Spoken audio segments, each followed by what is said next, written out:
ओम सादर नमस्ते जी। आप सबका हार्दिक स्वागत है हमारे चैनल RA to RA में। आइए हम अपनी वैदिक कक्षा का फिर से आरंभ करते हैं और आज का हमारा विषय रहेगा संसार के लोगों का दुर्भाग्य। अर्थात जो ये मानव समाज है, इन लोगों का ये दुर्भाग्य है कि यह अब भूल चुके हैं कि इनको भी ईश्वर ने मनुष्य बनाया था। अब यदि बात की जाए मनुष्य जाति की, तो वह सब एक ही प्रकार से उत्पन्न की जाती है, माता के गर्भ के अंदर से। उसके दो हाथ होते हैं, दो पैर होते हैं, दो आंखें होती है, दो कान होते हैं, एक नाक होती है, एक खोपड़ी आदि होती है। विशेषकर तो यही होता है, यदि कोई बच्चा विकलांग आदि पैदा होता है तो वह दोष आदि होते हैं। लेकिन ये जो मानव का पुतला है, जिसे हम मनुष्य कह रहे हैं, यह पिछले 1000-2000 वर्षों में ये भूल चुका है कि यह मनुष्य है। क्योंकि जो उनके धर्म गुरु या आस्था के गुरु है, उन्होंने उनको ये बता दिया है, उनके कान में ये मंत्र फूंक दिया है कि वह केवल मनुष्य नहीं है। अर्थात उनको ये घुट्टी घोल घोल के पिलाई गई है कि वह मनुष्य तो बाद में है, मनुष्य वह है ही नहीं, वह पहले है। हिंदू संप्रदाय के है तो वह हिंदू है, मुस्लिम संप्रदाय के है तो वह मुस्लिम है, सिख संप्रदाय के है तो वह सिख है, जैन संप्रदाय के है तो वह जैन है, बौद्ध संप्रदाय के है तो वह बौद्ध है, ईसाई संप्रदाय के है तो वह ईसाई है, पारसी संप्रदाय के है तो वह पारसी है, और यहूदी संप्रदाय के है तो वह यहूदी है। अर्थात उन सबके धर्म गुरुओं ने यह घुट्टी घोल घोल के पिला दी है कि आप गर्व कीजिए कि आप हिंदू हैं, आप मुस्लिम हैं, आप सिख हैं, आप जैन हैं, बौद्ध हैं, पारसी हैं और यहूदी है। आप इन सब अंधी आस्थाओं पे गर्व कीजिए, ताकि आप ये ना समझ पाए कि आप मनुष्य हैं। इसलिए जब हम हिंदू मुस्लिम सिख ईसाई की बात करते हैं, तो ये है हिंदू मुस्लिम सिख ईसाई बौद्ध जैन पारसी यहूदी होने पर तो गर्व करते हैं, लेकिन यह मनुष्य होने पर गर्व नहीं कर पाते। यह कभी इस प्रकार से नहीं कह पाते हैं कि हम मनुष्य हैं और हमें मनुष्य होने पर गर्व है, जबकि संसार के बनाने वाले ईश्वर ने इनको केवल और केवल मनुष्य बनाया था। और इनके आस्था के धर्म गुरुओं ने इनके ऊपर जाति का, मजहब का, संप्रदाय का अलग अलग प्रकार से ठप्पा लगा दिया। जब वह ठप्पा लगाते हैं तो वह उनके कानों में बोल देते हैं कि आज से आप हिंदू हैं, आज से आप मुस्लिम हैं, आज से आप सिख हैं, आज से आप जैन हैं, आज से आप बौद्ध हैं, आज से आप ईसाई हैं, आज से आप पारसी हैं और आज से आप यहूदी हैं। यदि आपने केवल मनुष्य की बात की, अर्थात यदि आपने इन सभी संप्रदायों के विरुद्ध जाकर केवल और केवल मनुष्य की बात की, तो आपको हम अपने संप्रदाय से बाहर निकाल देंगे और आपको हम विधर्मी घोषित कर देंगे, या फिर हम आपको अधर्मी घोषित कर देंगे। अब जो ईश्वर ने बनाए थे मनुष्य, वह पिछले 2-3 हजार सालों में विलुप्त हो चुके हैं। इसका कारण क्या है कि मनुष्य ने अपनी अंधी आस्था को ही अपनी पहचान बना लिया है। आज का हिंदू समाज गर्व करता है कि वह हिंदू है। क्यों हिंदू है, क्यों गर्व करता है? कोई कारण नहीं है, गर्व से कहो मैं हिंदू हूँ। उसी प्रकार जो मुस्लिम है, वह गर्व से कह रहा है अल्हम्दुलिल्लाह कि आई एम मुस्लिम, अर्थात मुझे गर्व है कि मैं मुस्लिम हूँ। अहम बताओ। तीसरा आता है सिख का, वह कह रहे हैं गर्व से कहो हम सिख है। फिर चौथा आता है जैन का, वो कह रहे हैं गर्व से कहो हम जैन है। पांचवा आता है बौद्ध का, वो कह रहे हैं गर्व से कहो हम बौद्ध है। छठा आता है ईसाई का, वह कह रहे हैं गर्व से कहो हम ईसाई है। सातवां आता है पारसी का, वह कह रहे हैं गर्व से कहो हम पारसी है। और आठवां आता है यहूदियों का, वह कह रहे हैं गर्व से कहो हम यहूदी है। अर्थात इन सब ने कसम खा ली है कि ये सब मनुष्य नहीं है। जैसे ही आप इनसे मानवता की बात करेंगे, मनुष्य बनने की बात करेंगे और इनके भीतर मनुष्यता उत्पन्न करने की बात करेंगे, तो इन सब के जो बीच में इनका नकली ईश्वर आ जाता है। जो नकली ईश्वर होता है उसके अपने कुछ नीति नियम कायदे दे रखे हैं। हिंदू संप्रदाय के नीति नियम कायदे कुछ और है, मुस्लिम समाज के कुछ और है, सिख समाज के कुछ और है, जैन समाज के कुछ और है, बौद्ध समाज के कुछ और है, ईसाई समाज के कुछ और है, पारसी समाज के कुछ और है और यहूदी समाज के कुछ और है। अर्थात इन सब के जो धर्म गुरु है उन्होंने इनके ऊपर संप्रदाय का थप्पा लगा दिया है कि वह इन सबको अपनी अपनी भेड़ समझकर हाँक रहे हैं। अब यदि आप उनसे केवल इतना पूछे कि आपका धर्म क्या है, तो वह सब आपको अपना धर्म मानवता या मनुष्यता ना बताकर अपने अपने सांप्रदायिक थप्पे के बारे में बताएंगे कि हम हिंदू है, सिख है, बौद्ध है, जैन है, यहूदी है, पारसी है या इत्यादि इत्यादि। अब ये जो संप्रदाय है मुख्य तौर पर, इन सब की पहचान वैसे भी अब राजनीति हो चुकी है।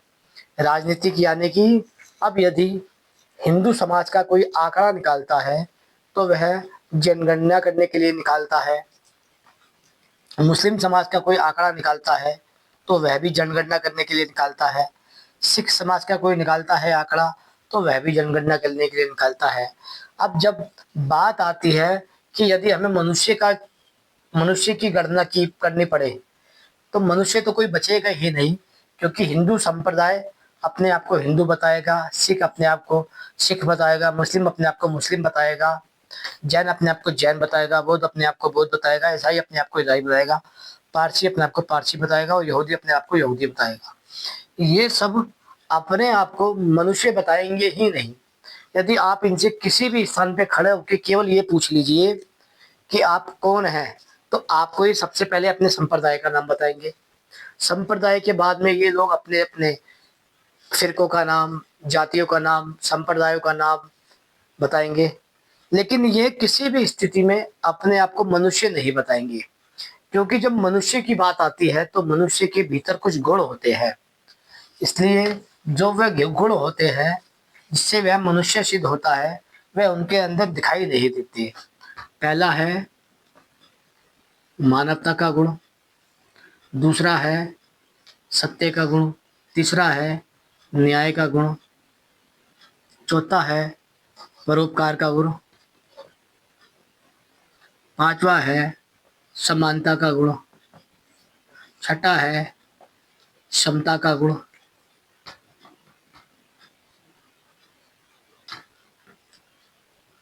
ये मुख्य मुख्य गुण है जो मनुष्य में दिखाई देते हैं।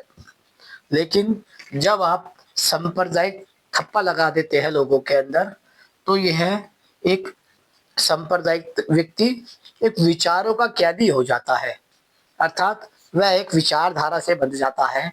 इसलिए वह चाहकर भी मानवता, सत्य, न्याय, परोपकार, समानता और समता की बात नहीं करता। इसलिए जब हम इन सभी लोगों को देखते हैं तो इन सब के अंदर आपसी एक दूसरे के प्रति ईर्ष्या, द्वेष, घृणा का भाव दिखता है, वह भी कभी कभी अकारण, ना कोई कारण है। इसलिए जब हम इन सब की बात करते हैं तो हम इन्हें कह सकते हैं ये सारे के सारे सांप्रदायिक होने के कारण अलग अलग रिलीजियन हैं, जबकि हम समझते हैं कि ये सब के सब धर्म है। ये धर्म नहीं है, इन सबको कहा गया है पंथ।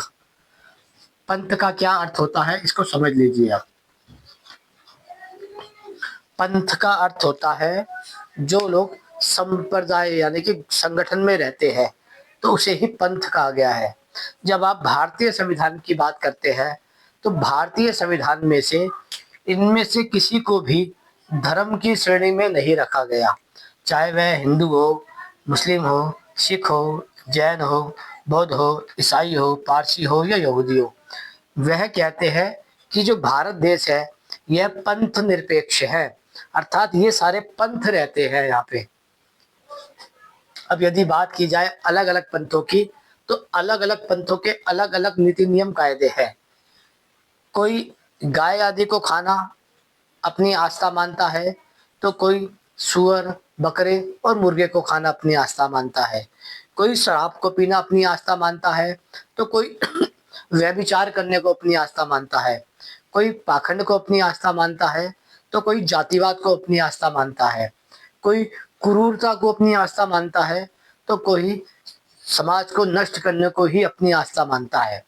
अब यदि इन सब की आस्था की बात की जाए और यदि इन सब पंथों को धर्म मान लिया जाए, तो फिर जो मनुष्य का मूल धर्म है मानवता, तो वह तो उसके अंदर से नष्ट हो जाती है। सत्य उसके अंदर से नष्ट हो जाता है, न्याय उसके अंदर से नष्ट हो जाता है, परोपकार उसके अंदर से नष्ट हो जाता है, समानता उसके अंदर से नष्ट हो जाती है और समता का भाव उसके अंदर से नष्ट हो जाता है। अब जब हम कहते हैं कि ये नष्ट हो जाता है, तो इसका अर्थ यही है कि उन सब के अंदर जो ये नष्ट किया गया है वह नकली ईश्वर के कारण किया गया है और नकली धर्मगुरुओं के कारण किया गया है। नकली ईश्वर के कारण किया गया है। हिंदू संप्रदाय में नकली ईश्वर के कारण और नकली धर्मगुरुओं के कारण उनके अंदर से मनुष्यता समाप्त कर दी गई है। वैसे ही मुस्लिम संप्रदाय के अंदर नकली ईश्वर के कारण, नकली धर्मगुरुओं के कारण मनुष्यता समाप्त कर दी गई है। सिख संप्रदाय के अंदर नकली ईश्वर के कारण, नकली धर्मगुरु के कारण मनुष्यता समाप्त कर दी गई है। जैन संप्रदाय के अंदर नकली ईश्वर के कारण, नकली धर्मगुरु के कारण मनुष्यता समाप्त कर दी गई है। वैसे ही बौद्ध, जैन, पारसी और यहूदी के अंदर नकली ईश्वर के कारण, नकली धर्मगुरु के कारण उनकी भी मनुष्यता समाप्त कर दी गई है। अब आप कहेंगे कि इनके अंदर कुछ कुछ गुण तो मनुष्य वाले दिखाई देते हैं, लेकिन बात जब मनुष्य के गुणों की आती है, तो मनुष्य का मुख्य गुण होता है मानवता।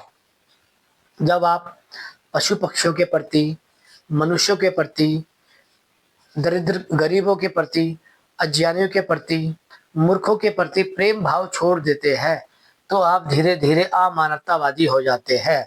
इसलिए जब हम कहते हैं कि आप मानवतावादी है, सत्यवादी है, न्यायवादी है, परोपकारी है, समानतावादी है और समतावादी है, जब ये सारे गुण आपके अंदर दिखाई देते हैं, तभी आप मूल रूप से एक मनुष्यता की श्रेणी में आते हैं।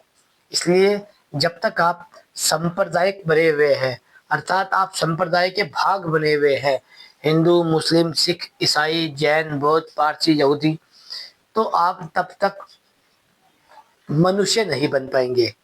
अब यदि आपको लगे कि मैं आपको इन सब का त्याग करने के लिए कह रहा हूँ कि आप अपनी राजनीति पहचान छोड़ दीजिए कि आप हिंदू है, बौद्ध है, जैन है, सिख है, पारसी है, ऐसा बिल्कुल नहीं है।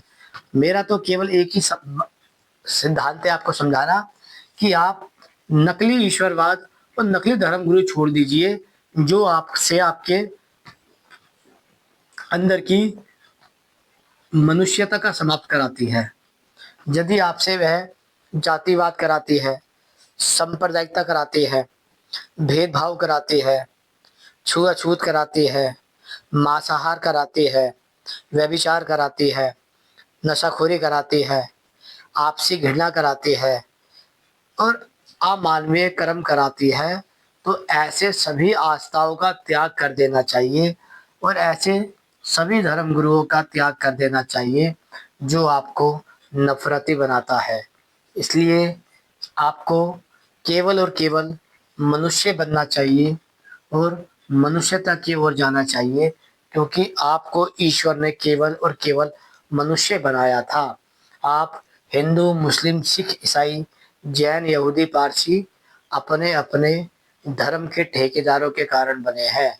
अब आपको उन धर्म के ठेकेदारों से अधिक राजनीति के लिए उपयोग किया जा रहा है।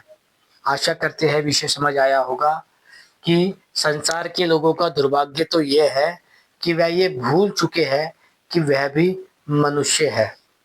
वह मनुष्य ना होकर केवल हिंदू, मुस्लिम, सिख, ईसाई, बौद्ध, जैन, यहूदी, पारसी बने हैं। काश वे है मनुष्य होते और मनुष्य तक की बात करते। आशा करते हैं विषय समझ आ गया होगा। समझ आ गया है तो लाइक कर दीजिए। ओम नमस्ते।